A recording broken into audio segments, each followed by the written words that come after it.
नमस्कार आपसे, मेरा नाम है शोभीर यादव एडवोकेट और मैं आप सभी के लिए लीगल एडवाइस वीडियोस अपलोड करता हूं, जो कि आप सब लोग उसे लाइक करते हैं, पसंद करते हैं, शेयर करते हैं और सब्सक्राइब भी करते हैं। अब तक नहीं किया है तुरंत करिएगा और दूसरे लोगों तक भी इस जानकारी को जरूर शेयर करिएगा। देखिए, पत्नी तो शादी तो सब कर लेते हैं, लेकिन शादी करने के बाद जो दिक्कतें सामने आती हैं वो दिक्कतों का सामना करना हर व्यक्ति की बस की बात नहीं है, चाहे वो लड़की हो या फिर लड़का हो, पति हो या पत्नी हो। क्योंकि परिस्थिति आज के टाइम में बहुत ज़्यादा बिगड़ रही है, बहुत ज़्यादा जल्दी शादी करो, जल्दी फटाफट चीज़ें बिगड़ जाती हैं और डाइवोर्स तक हो जाते हैं, अलग हो जाते हैं। लेकिन कहीं ना कहीं परिस्थिति ऐसी आती है कि कुछ महिलाएं ऐसी होती हैं जो झूठा मुकदमा दर्ज करा देती हैं। उनको ससुराल में रहना मतलब टॉर्चर, यानी कि उनके साथ अत्याचार हो रहा है, वो ऐसा बताती हैं कानून में, कोर्ट में जाकर। तो ऐसी महिलाएं जो झूठा मुकदमा दर्ज कर रही हैं और झूठा मुकदमा दर्ज करने के बाद हर प्रयास से वो सोच रही है कि भाई मैं ससुराल में जाकर रह लूंगी, क्योंकि उनको जब ससुराल में पहुंचती हैं तो वहां टॉर्चर लगता है, जब ससुराल से मायके आ जाती हैं तो वहां टॉर्चर लगता है और फिर वो कोर्ट पहुंच जाती हैं और कोर्ट में जाके हर केस में वो यही कहती हैं मुझे तो रखना है। तो आज मैं आपको यही बताऊंगा कि अगर आप पत्नी के पति हैं और आपके सामने ऐसी परिस्थिति आ रही है कि मुकदमा कर रही है, वो बार बार मायके जा रही है, वो भाग के छोड़ के, या आपके साथ रहना नहीं चाह रही है, या फिर रह नहीं रही है, या कोई और कारण है, तो ऐसी परिस्थिति में क्या होता है कि पत्नी जो है, कोर्ट जब भी आपके ऊपर मुकदमा करेगी तो वो हर जगह यही कहेगी कि मुझे रहना है। तो ऐसी परिस्थिति में आपके लिए क्या करना है, तो वो आपके लिए बताना चाहूँगा। लेकिन उससे पहले मैं आपको ये भी कहना चाहूँगा कि मैंने एक कल ही वीडियो बनाया था जिसमें पूरा तरीका बताया था आपके लिए जीवन जीने के लिए, और बहुत सारे तरीके हैं। तो उसका लिंक मैंने इसी वीडियो के नीचे डिस्क्रिप्शन में दिया हुआ है, उस पर आप क्लिक करके उसको देख सकते हैं। दूसरा, हमारा एक चैनल है, व्हाट्सएप ग्रुप है, जिस पर मैं आपको डायरेक्टली मैसेज और जो भी वीडियो वगैरह होती हैं या फिर आपके पास में जानकारी होती है, अपडेट्स होती है हमारे पास में, या जजमेंट्स होते हैं, वो सब कुछ मैं आपको वहीं प्रोवाइड करता रहता हूँ, जो भी लेटेस्ट जानकारी है। तो उसको भी क्लिक करके, उसका लिंक मैंने दिया हुआ नीचे इसी वीडियो के नीचे डिस्क्रिप्शन में, उसको क्लिक करके फॉलो कर लीजिए और उसके मेंबर बन जाइए। चलिए बात करते हैं कि देखिए, पत्नी आपसे घर से राजी से गई हो, रूठ के गई हो, आपका सामान लेके गई हो, आप किसी से झगड़ा करके गई हो, या किसी प्रकार से आपसे के हिसाब से दूर चली गई, यानी कि आप ससुराल छोड़कर वो अपने मायके चली गई है। अब मायके बैठेगी नहीं, वो कुछ समय बैठेगी, महीना, 2 महीना, 3 महीने बस, उसके बाद सीधे कोर्ट जाएगी या फिर थाने जाएगी। 2 रास्ते हैं उसके लिए। जैसे ही वो कोर्ट जाए या फिर थाने जाए, वहीं पर जाकर एक ही बात वो कोर्ट में बोलेगी, क्योंकि जो लॉ है, कानून है, मैं बताऊंगा उसके लिए। अभी कानून में स्पष्टली कहा गया है कि जो पत्नी अपनी मर्जी से अपने मायके में रह रही है ससुराल छोड़कर, उसका कोई मतलब नहीं है। फिर वो किसी प्रकार का ना ही तुम्हारे पर आरोप लगा सकती है और ना ही किसी प्रकार तुमसे मेंटेनेंस ले सकती है।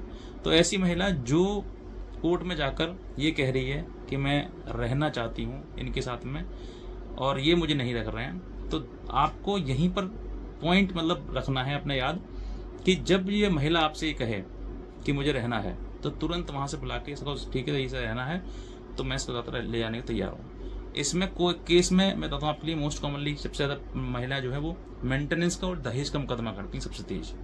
चाहे वो झूठा मुकदमा क्यों ना हो, सबको झूठ क्यों लिखाना पड़ेगा, क्योंकि बिना झूठ के काम चलता नहीं है, तो झूठ लिखा जाता है।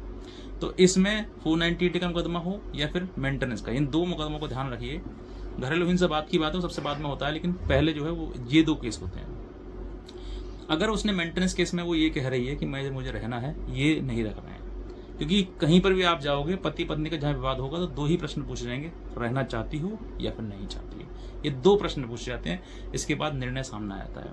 आप lower court, high court, mediation, कहीं पर चले जाइए, आप थाने में चले जाइए, हर जगह यही पूछ जाएगा, आप रहना चाहती हो या फिर नहीं रहना चाहती हो।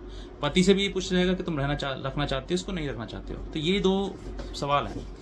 अब इसी सवाल के आधार पर मेंटेनेंस का जो मुकदमा है, इस सवाल का जवाब अगर ना में आता है पत्नी के द्वारा कि मैं रहना नहीं चाहती हूँ, तो ये उसके खिलाफ चला जाएगा और मुकदमा यहीं खत्म हो जाएगा। तो इसलिए पत्नी जो है वो जानबूझ कर मेंटेनेंस लेने के लिए वो ये नहीं कहती है कि मैं नहीं रहूंगी इसके साथ में, वो ये कहती है मैं तो साफ रहना चाहती हूँ, खुद नहीं लगता है मेरे को। क्योंकि अब जो है वो पति भी नहीं चाहता है कि वो उसे छोड़े, लेकिन पति के पास ऐसी परिस्थिति सामने खड़ी होती है कि वो पत्नी उसका कहना मानती नहीं है, और जब वो मानती नहीं है घर कहना, तो वो उसको डांटता है तो घरेलू हिंसा की श्रेणी में आता है वो, और फिर वो थाने पहुंच जाती है, तो शिकायत करती है, तो फिर पुलिस वाले उसको डांटते हैं, ठीक कर देते हैं, जो भी है।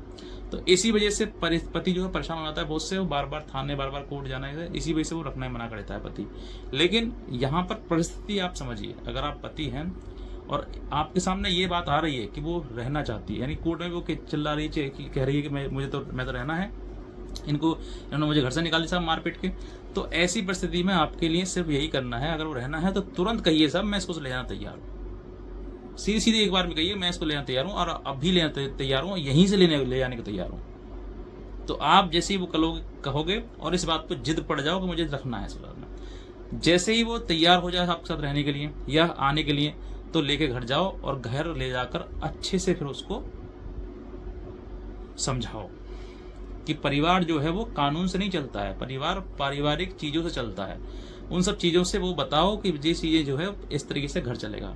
अब मैं कहता हूं कि आपके घर वो आ तो जाएगी, लेकिन रुकेगी कुछ दिन, वो महीना भर कट जाए बहुत बड़ी बात है, वरना कटता नहीं है, वो वहां से फिर भागेगी, क्योंकि उसको पता है कि मुझे इस घर में रहने का मतलब टेम्परेचर जो है ना घर का वो हाई है उसके अनुसार, तो इसी वजह से वो फिर नहीं रुकेगी, तो फिर वो भागेगी, फिर कोर्ट में जाएगी, फिर कोर्ट में कहेगी साहब मुझे रहना है, इसको रखना नहीं है ये, तो आप फिर वहीं कहो सब मुझे तो रखना है, ये खुद नहीं रह रही है। तो आप हर बार मतलब यही बात है कि वो ऐसे ही ससुराल में आएगी, फिर रुकेगी कुछ, फिर चली जाएगी, फिर थाने जाएगी, फिर वैसे ही राउंड चलता रहेगा। तो जैसे ही वो कहती है, जहां पर वो ये कहती है कि मुझे रहना है, ये नहीं रख रहा है, तो आप सीधे एक ही बात पर जिद पकड़ जाइए कि मुझे रखना है, इसको छोड़ना नहीं है। अगर आप यहीं पर मना कर दोगे साहब मुझे नहीं रखना है, तो कोर्ट जो है वो आपके खिलाफ नेगेटिव सोच रख लेगी कि ये पति छोड़ना चाहता है। इसी वजह से मैं आपसे कहता हूं कि जैसे ही वो कहे तुरंत कह दो हाँ जी मुझे रखना है, और लेकर जाओ।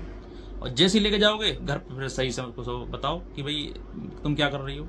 उसके बाद जो है फिर वो भाग के, क्योंकि उसको टेम्परेचर सहेगा नहीं, वो चीजें खराब कराइए, क्योंकि जो पहले नहीं रुकी तो बाद में क्या रुकेगी, तो वो फिर वो बाद में परेशान करेगी तुम्हारे लिए। तो इस वजह से फिर भाग जाएगी मायके, फिर मायके से फिर कोर्ट, तो यही चीज चलती रहेगी लगातार। और आप हर बात यही कहो कि मुझे तो रखना है, इस बात पे जिद पर लड़ जाओ, कोई मुकदमा आपके पे चलेगा नहीं। मेंटेनेंस का होगा वो खारिज हो जाएगा, नीचे लोअर कोर्ट से नहीं होगा तो हाई कोर्ट से खारिज हो जाएगा।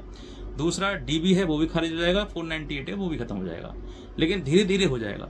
लेकिन आप इन सब चीजों के लिए एक ही सुधार रखना है, उसको सुधार करना, इस तरह की चीजें हैं कि उसको समझाना है कि देखो अगर तुम जीवन खराब करोगे या फिर लड़ोगे, मुकदमा करोगे, तो जीवन तुम्हारा भी नरक है और मेरा भी।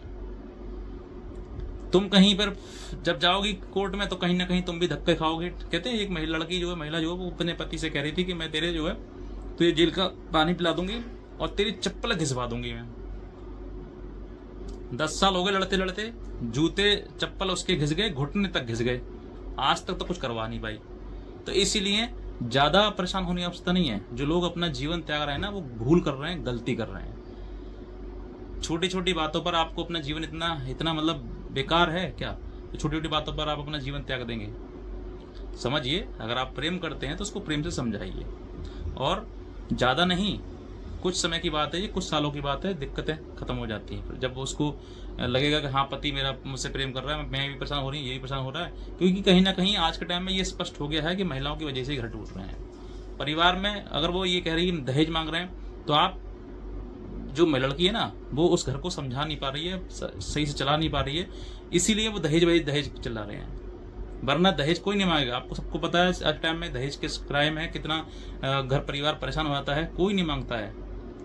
आपकी गलतियों की वजह से ही वो आपको परेशान हो रही हो आप, और इसी वजह से आपके घर में कलेश हो रही है, टेंशन हो रही है।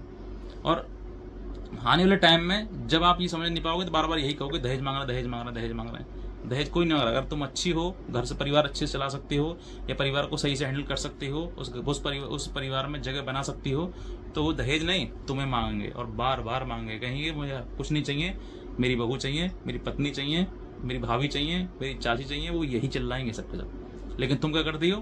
तुम सीधे जाती हो, मुकदमा करती हो, और सब जितने भी चाचा ताऊ भाभी कहने वाले लोग हैं ना, उन सभी का नाम उसमें लिखा देती है मुकदमे में, और सब बन जाते तुम्हारे दुश्मन।